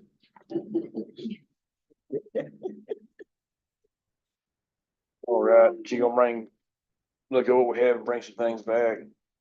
What about that being signage, commercial signage, especially when there's no sign there, or just beat up. Hanging. I'm gonna bring a code back, probably next But- week. And address the signage. didn't we get some money from somewhere to help some of them with We're the asking, signage? asking for $1 million through CDBG. Which is all improvements downtown. I'm talking about downtown and 19. So, You don't know where the signs just blown out and you got frames and pieces and stuff Yeah. just sitting there. I drive by every day, it pisses me off. John, with that grant, you saying that we're, though, what you say, $1 million? Is it people on the waiting list for that, or it's gonna be, you put your paperwork in and, Let's get the money approved first, and we'll figure out. okay, Part of that is admin fees too, so they'll be helping us develop Okay. the program. And however else it works. Okay. I know CDBG is up to 22,000 per facade. okay, We'll have to hire like a designer or architect that approves the plans and all that. It'll be a full process. okay, But that's a year down the road. okay. I was thinking it'd be something like the Dream Grant. Mm-hmm, it's like that, yeah, Monitored by an architect or a planner and all that. It'll be good if we get it. And it's gonna be tied to the fire department. Somehow that's what it is. So if we get a fire department, we get the solid improvements. So about going up. So we get the fire department. oh, we're gonna get it. They told us going up on the dollar amount did not change our score at all. So we have a good project already in there with a high score. Good. Good deal. Any more discussion on the International Property Code maintenance? If not, we'll move on to agenda item 6M. Council to discuss road closings, requests for King Tree Parade, Forest Festival Kids Parade, Christmas Parade, Trunk or Treat, and council to take any action deemed necessary. So we're in road closing season. Thought we already, last year, Jamie come to us and he stated that he wanted to already have this done, where he didn't have to every year come before us and do this. Thought that So too. is it a requirement that he has to do this every year? Because he stated last year, that's why he wanted to get that part out of the way. Yeah, some kind of blanket. Yeah, where he wouldn't have to come before us every year and ask. He may have forgotten about that, but he's the one that emailed Well, us. Lynn would know. So, I'd rather not speak for him, but I think what the intention was is to actually have them, you guys approve for him to do all of them for that. Yes, yes. So Okay. this would be the next year moving forward, Mhm. same road closure request as we normally have from the chamber, because that 2025 to it, 2024. Okay. See, last week, and I think Lynn's correct, I think what he asked for was once a year. For all. This is the once a year, Okay, Yeah, because you can work out the details, the dates, time, but this is you giving them. we're so we going, wouldn't have to do it individually. We just do it all We're at gonna one. get it. Okay. Every couple of Okay. weeks and Say, hey, we need this road. closure. Gotcha. and we changed events. I mean, we're having a Christmas parade this year that we don't normally have. we have it. Well, we have it. We had Christmas several parade years, also. just the only thing that changes over the days. That's I it. think things got a little messed up with the hurricanes. Okay, Things kind of came and went. And I think we're trying to get back on schedule now. Hopefully we'll stay on schedule. Christmas one is gonna be a 2-day. We can just, It's a weekend, isn't it? I think you're trying to make it a weekend, isn't she? Not 2 days of parade, one night of parade, like 2 day downtown. Yeah, event. Oh, anything for the kids, Lynn. anyway, Ms. Hampton made a motion. Do we have a second? Second. Brian, Yes. Councilmember Hampton. Yes. Councilmember Woodcock, Yes. Vice Mayor Landry, yes. Mayor Taylor. Possibly. It's an answer. Goodness. Yes. Okay. But it does come with a whole harmless agreement every year, that's something that you still wanna get it approved every year. Every year? Okay. Agenda item 6N. Council to appoint one citizen to serve on the Perry Fire Pension Board of Trustees, and council to take any action deemed necessary. Mr. Mark Sutherland has agreed to do it. He's looked at the insurance that he wanted me to send him. Mhm. He said everything looked good for him, so he's ready to start with y'all's blessing. Good. Have a motion? Motion. I think everybody motioned. Take anybody with you Second. get on much. Excuse me. Councilman Brown. Councilmember Woodhull. Yes. Councilmember Anderson. Yes. Vice Mayor Landry. Yes. And Mayor Kittredge. Yes. Agenda item 6O or 0, take your pick. Approval of minutes for the June 2025 regular session. Motion to accept. Approve. I have one question. When you all were discussing the forward sign, top green and Center. center, Mhm. so you are decided how to put up the traffic light.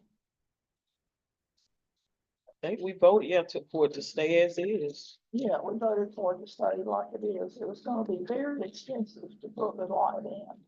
And it's working well like it is, so we voted to keep it like it is. Is it? Traffic is flowing. I've even talked with the bus garage, the lady of the bus garage, and they even like it. The night the gentleman weren't here to put the new light up, they discovered that the box is bad. Had a whole new traffic box.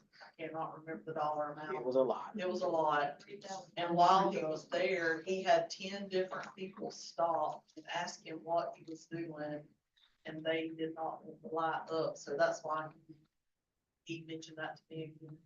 Wasn't it mainly put there for school traffic to start with, or I don't know, I'm asking. Yeah.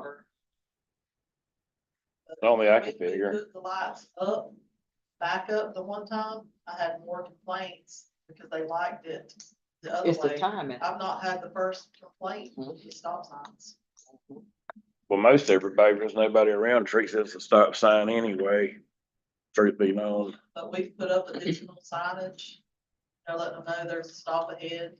Mhm. Corners at Center and Veterans and Center. That was my question. Okay. You made a motion. Second. Councilman Grimes. Yes. Councilman Brandon. Yes. Councilman Woodhull. Yes. Vice Mayor Landry. Yes. Mayor Kittredge. Yes. City manager report.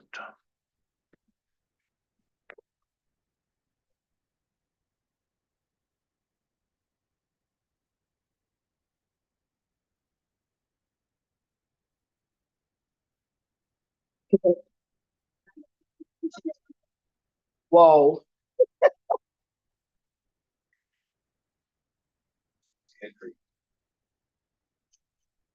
Okay. Well, Yeah. Mr. Brown, I couldn't believe it when I say that. 17.6% acre.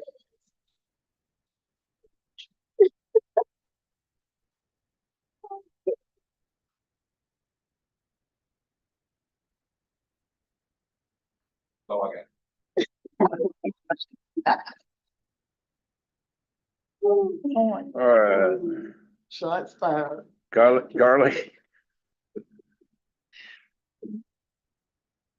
Lynn, you got anything for the police department?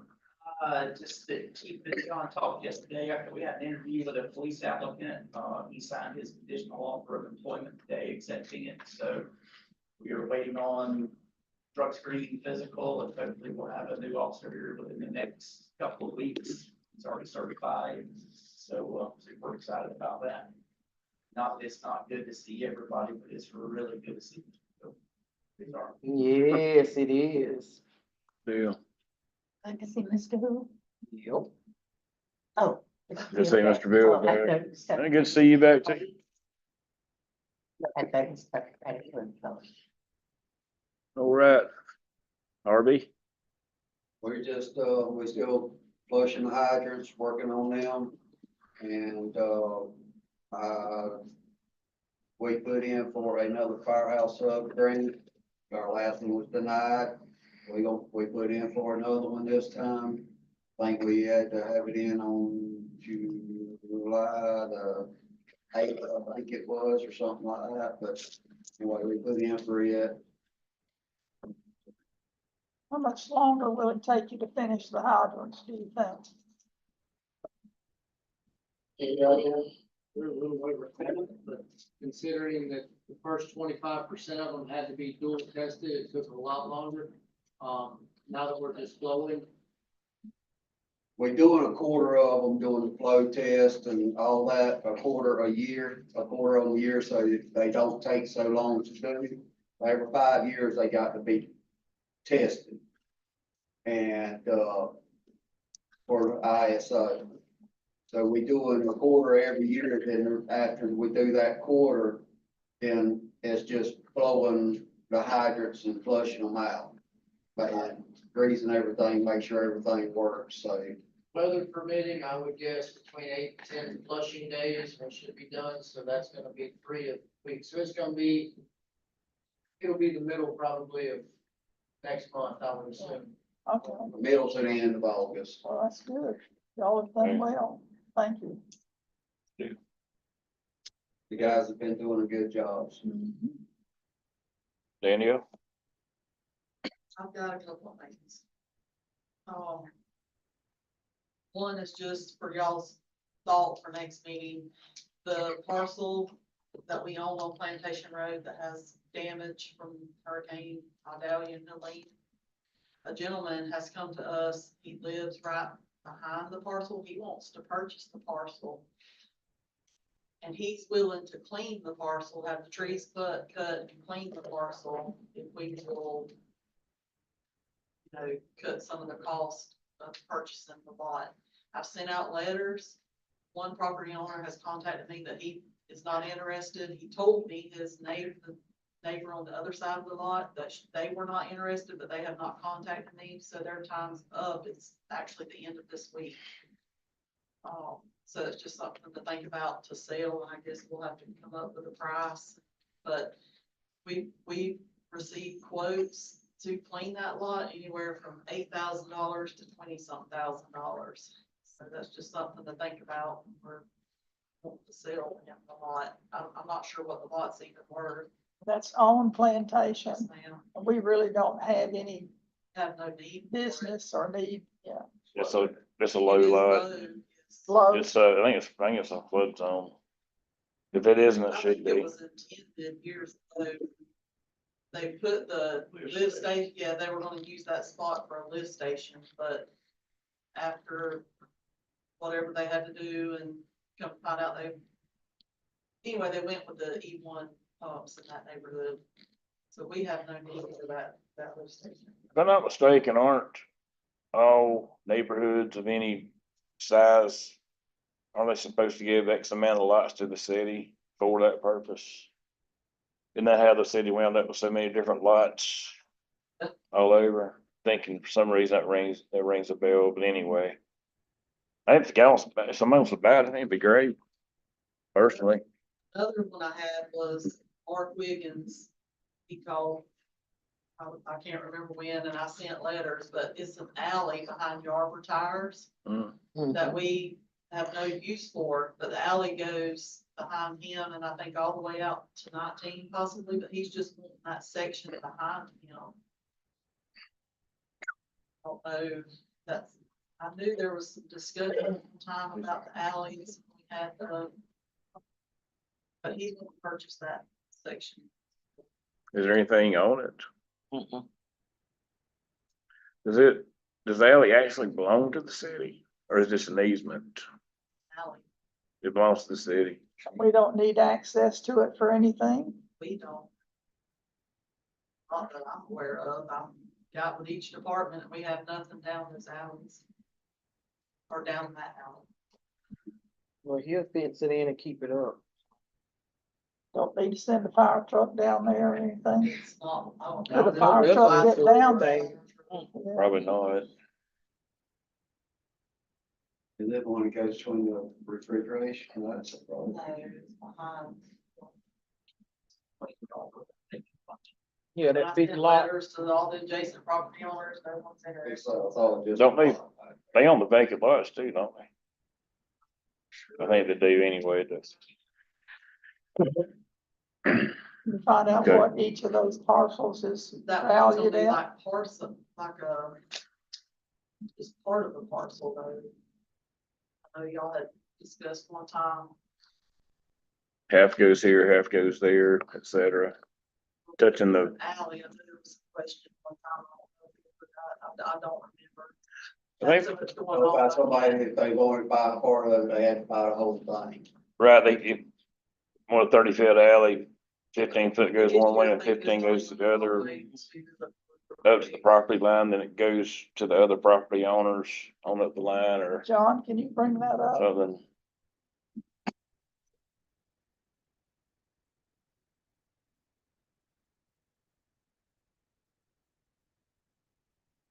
This alley runs all the way to 19, and then there's also another one that runs north and south in between a couple of parcels.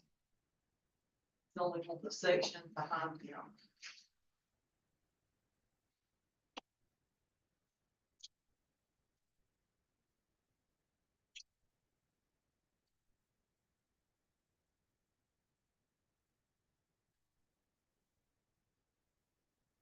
Let-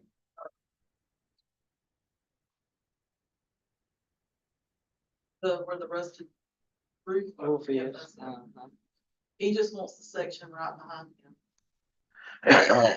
Excuse me. Listen, that's about open lane. Check those two empty lots behind it, John. Right there. Thought so. Yep. That makes sense. We're trying to connect those lots.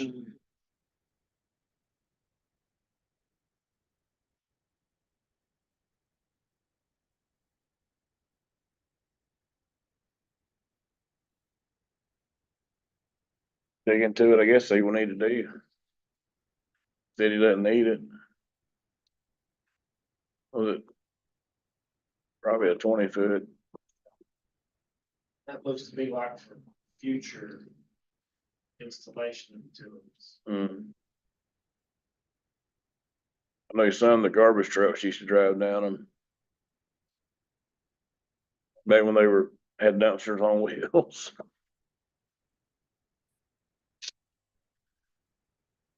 All right, you wanna check into it? 15 foot. Thought it was bigger. Wider, whatever.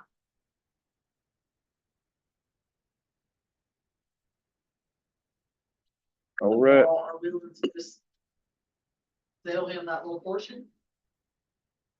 Or how, For the other alleyway, they did the title search and all that, it had to be properly abandoned. That's right, what you do the process. that's what I was, But yeah. This is titled the same, however that works, same rules require this one, we have to do the same thing. So, I agree. Okay, so not sell it, abandon The it. rules need to be the same. well, I guess if you ban that whole alley, I guess everybody get a chance to get a part of it. Or should anyway. Survey and all that would be cheap. You may not need it now, but you may need it in the future.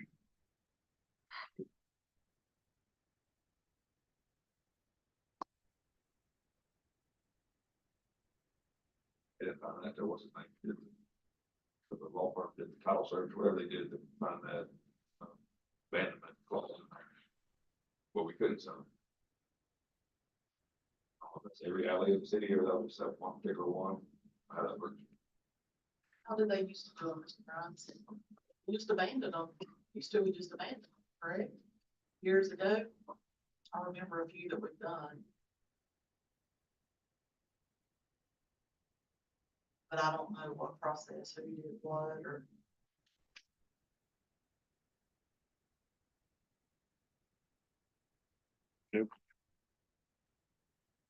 They're gonna just check into it and go from there.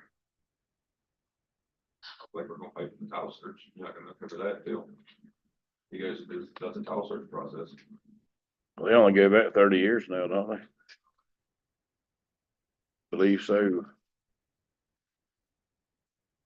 Anyway. You wanna move forward with possibly selling that to them or abandoning it to them or however it goes? Okay. Very good. Andrew, We might need it in the future. Well, I was just gonna bring to y'all's attention, you know, about the garbage trucks. Mm. You know, we had 2 side loaders that we've been having a lot of issues with, so we purchased the new truck. Well, in the meantime, we've had issues with both those side loaders, because I know there's been stuff on Facebook. One of the side loaders, we just can't fix it anymore. It, needs a new engine, so we decided, because it was gonna be like $56,000. The other one is, in the shop right now. It's got to have a transmission. PTO. It's about $20,000. It's in the shop now, so we're having to use our rear loader. We've had to rent a truck because to keep us from having to pick it up by hand. Hopefully the new truck will have that soon, but in the meantime, we're having to use our rear loader and the rental truck. So meaning, I don't know, we called them, Yeah. they're still doing investigations. I talked to the shop today. They're just doing they're just doing a thorough check of the truck right now, trying to make sure there's nothing else wrong with it. They're not able to find what's wrong with it right yet. These new emission systems, they terrible. They're just. They are. One little thing that throws everything out. It's been a great truck. The guys love the truck. A lot better than the other 2 we've had. yeah, I know a lot of people are switching back to gas engines because of it, trying to get away from the DEF systems. Those are terrible. Oh, Kelly, After they run out of warranty, you can't have them all deleted. Yeah. Ms. Hampton, In a fire truck. RV. Ms. Hampton was trying to, Oh, I'm sorry. Oh, Kelly has been using electric garbage trucks for the longest. And I know they're very expensive, but they were also given grants to receive them. But One of my I think, concerns, though, is driving to landfill. yeah, I think that we need to consider going ahead and getting a new garbage truck. We don't want the liability of them riding on the back of the trucks. God bless his soul. Joe Adams, was that his name? 2 months before he died, he told me, Miss Hampton, y'all killing me on the back of this truck. He said it's very bad and hard on each of us trying to load this garbage. Less than 2 months later, the young man died. We don't want that to happen again. And I hate to see them riding on the back of the trucks.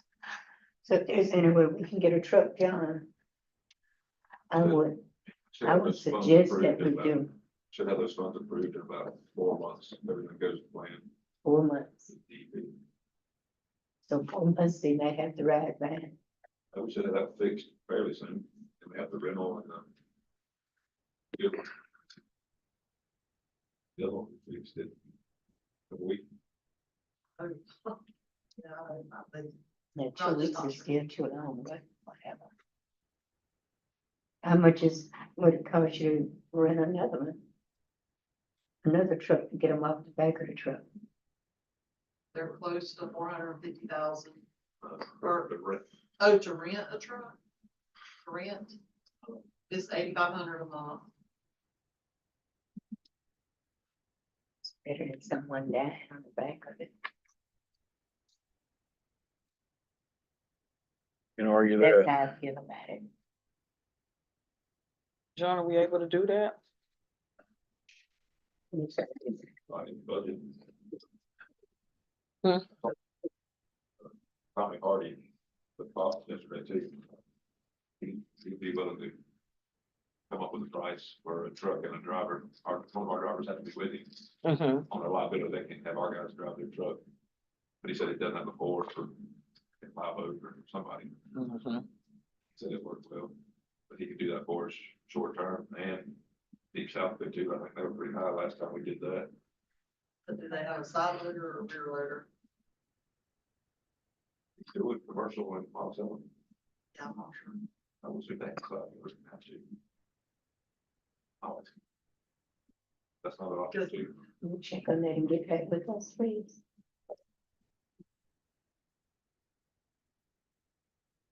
Ben, you had a question? Yeah, I was just gonna throw it out here. I don't know. I know grants. I was talking to somebody, we had an EV class for electric vehicles. We did a little bit here, had a gentleman come from Tallahassee.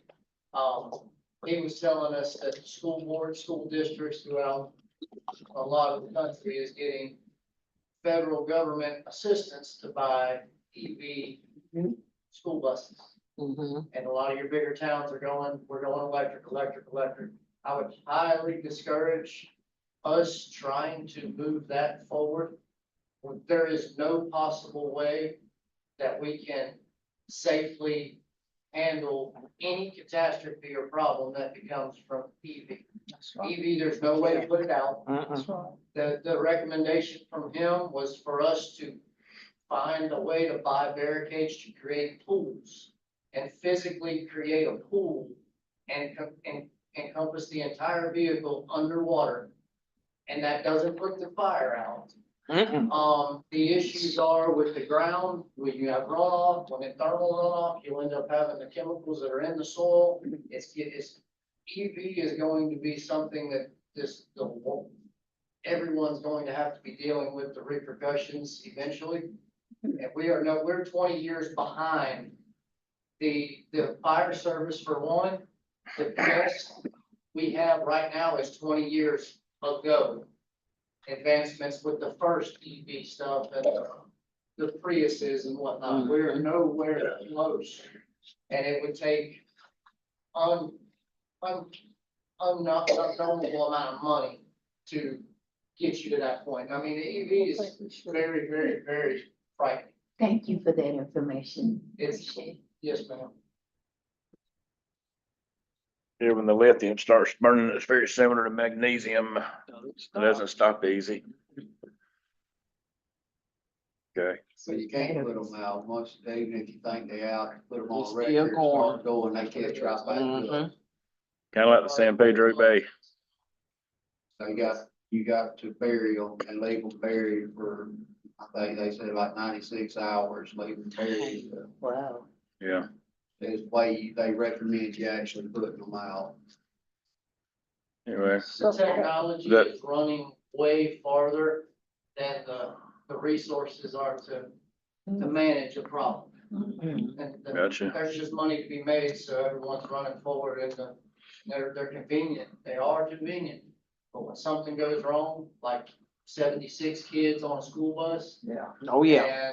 And it becomes a thermal runoff and they're sitting on top of the nuclear. We can't put it out. Can't. Yeah. Mm-mm. All right. Thank you. Scary. Danielle, you got anything else? Okay. Andrew. Sean? It's been pretty quiet. I would like to say the sewer budget looked good too, compared to past years. I was told from Charlie, John. He's been doing this to us, he's like, "Fuck." And, just been working with Adura this week, working on some grants. I'm waiting for, those are pictures I sent John, they're just sand in the main lift station. It kind of happened after the hurricanes. I don't know, the creek's kind of hard to access to see, but we're getting sand in the line. Lift station's handling it, and we have, a way to separate the grit, these dumpsters. I don't know how much of it's catching. But we're just kind of letting that ride. I don't want to move that sand because it's holding the sand of the line back, but you can tell if you look at that pipe, it's about halfway full, close. But that's one of the first, we had some group come in, I guess, Adura, the engineers are putting out, they're getting quotes, to clean and camera that line. We had some folks come out this week and they walked, they tried to walk, get some footages, look at some of the maps we had. That's where we're at. Those are pictures I sent to Ardura today. Like I said, it's been like that a while. It actually was worse a little while back.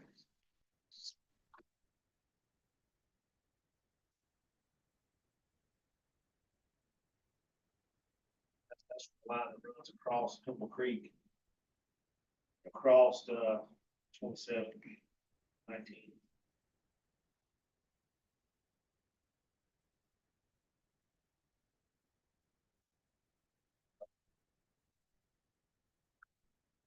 Thank you, sir. Ms. Hampton?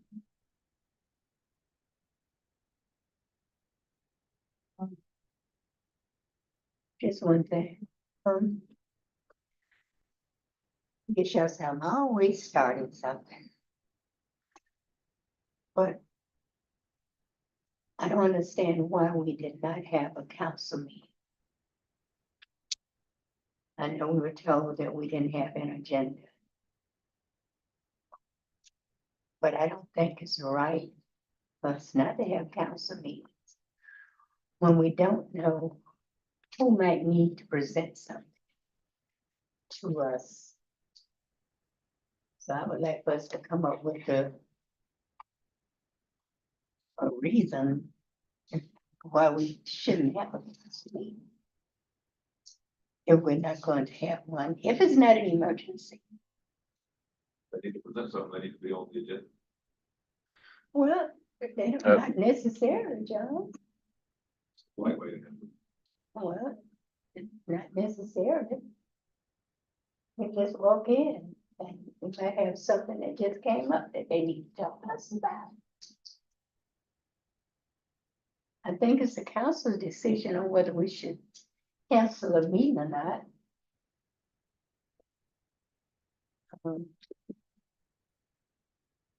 But we need to notify others that we won't be here. I believe it could be the council or it could be the mayor, either one. I made a decision to go ahead and not have it because, Emergency. well, that's true too. Emergency meeting. Yeah. Anyway, we didn't have anything on the agenda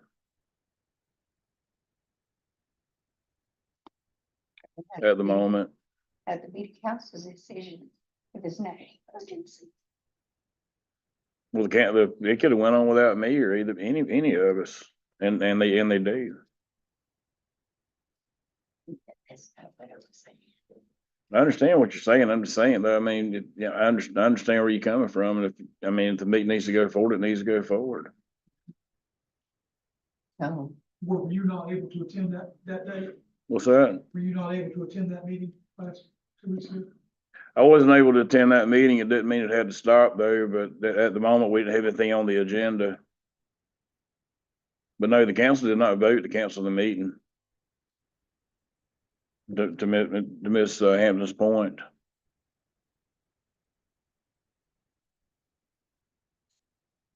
I would just like moving forward that, the council. Sure. maintenance, so. Oh, we're gonna check on the grass at Jerkins. We only have one inmate squad running right now. One of them is out on temporary disability leave. And we've had a lot of issues with our inmate squad, getting full squads from the prison, because there's some issues out there. So right now, the one guy we've got running is running a crew best he can. One mower went down today. So we're gonna have some more fun with that. I'm probably gonna get out there and mow with them tomorrow myself. I've already done that twice now, and Danielle's offered as well, and some of the street department guys are mowing as well. But I don't know, is there an event going on at Durkin or something specific right now? No, I just received a call saying that the grass is too high for the kids to be running through. Well, I can check Said into it's that, but dangerous. right now we're running behind because we just have the one crew running and the one guy. Well, we would appreciate it. Okay. Thank you. Ms. Landry? That's what I was gonna address. I wondered if we were mowing at all. But somebody pointed out to me yesterday at the southwest corner of Jefferson and Main is a huge patch of sand spurs. And they're about this tall. That's the only place downtown that we have to mow. And it's, yeah, we literally have to take a weed eater and do it because we don't have a push mower. We got the one push mower at the yard, if you need to borrow it. I bought it for him, Right, yeah, I'll see a fan of them. or I'll do it, no matter. The Jefferson man, Yeah, it's right there, Jefferson and Main. I'll throw it on the shirt for him. It's just one little short, and then on the other side, it's just one little small. It's the only place that's downtown that have to be mowed. I'll knock it out. I'll work it on that too. And my alley needs mowing. I keep it mowed behind my house, but the rest of the residents do not, and There's a lot of them like that, unfortunately. I had the work done on my driveway this week and I had to use the alley and, I hope I didn't scratch my car. A lot of it's not just what's growing up from the land, it's encroaching from the sides. I don't know what you can do with that, a reed eater, it would take care of it or not. Anyway, it's bad, and if you all have to drive your trucks down there to service the wastewater or whatever, you know, you'd have trouble getting down there too. More trouble than I did, because the trucks were bigger. That's all. Okay. Ms. Bonita? Then we have a bad pothole right there at, right off of Folsom at the stop sign. It needs to be covered. Okay, Mr. Bryant? Okay. And just to clarify about the meeting issue. I understand the mayor cannot call off a meeting. We had, the past two meetings we had had, there were three of us here. I wasn't gonna be able to attend the first meeting in July, so we weren't sure if we were gonna have a quorum. And that would mix with, there wasn't anything on the agenda that was pressing at all. That's why, I guess the decision was made not to have one. But to your point, I understand. We'll go ahead and make sure we have, make sure, I mean, if there isn't, I mean, if a quorum's not here, we'll at least have the doors open. Thank you. That's your point. So, something else, John, I sent John a text yesterday, I think it was, about I think Thomasville's doing something similar to an ADU. They're taking some of those odd shaped lots they have and they're trying to do affordable housing with them. And, anyway, ADU is something I'd like to look into again. I know I brought it up a year or two ago. Auxiliary dwelling units. Right now, they're totally legal to put in, except they're not detached from the house. Most of your auxiliary dwelling units now have to be attached to the house. Under pure auxiliary dwelling, they can be detached from the house. And they, some places making where it's like 40% of the size of the regular house. If you got 2,000 square foot, you can put in an 800 square foot ADU. Garage apartments, those are ADUs. They've been around forever. ADU's not a new thing, not even close to a new thing. I know a lot of places, not that we have to do what everybody else does, but other places have changed their entire residential zoning to ADU zoning. For, a lot of reasons, but anyway, it's just like to look at that, at least for us. I mean, everywhere's got an affordable housing problem. It's just nationwide, it seems to be. That would help some with that. But Didn't we pass an ordinance? You voted before us. we do, but I don't remember passing an ordinance to that effect. I think they'd have to change the LDRs. I remember you bringing it before us. Anyway, go ahead. I got one more thing. Yes, ma'am. John, weren't we supposed to get updates through that codification thing that we paid for periodically? Yes, The updates whenever we have the ordinance. I haven't seen anything. Surely we passed at least one ordinance since we. Go on the website, it shows for that, I don't know yet.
I don't think it's anything that would have been talked about.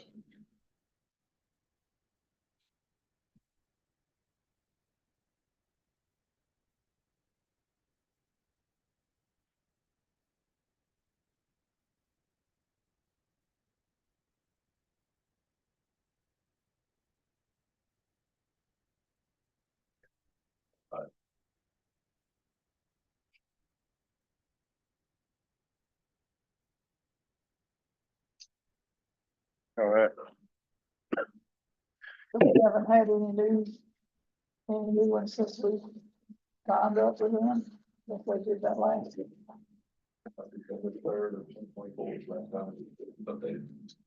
Yeah, Anyway, I just wanna make sure we're getting what we're paying for, and I haven't had any new notifications, so they're supposed to update it. Notified out. What? How would you be notified?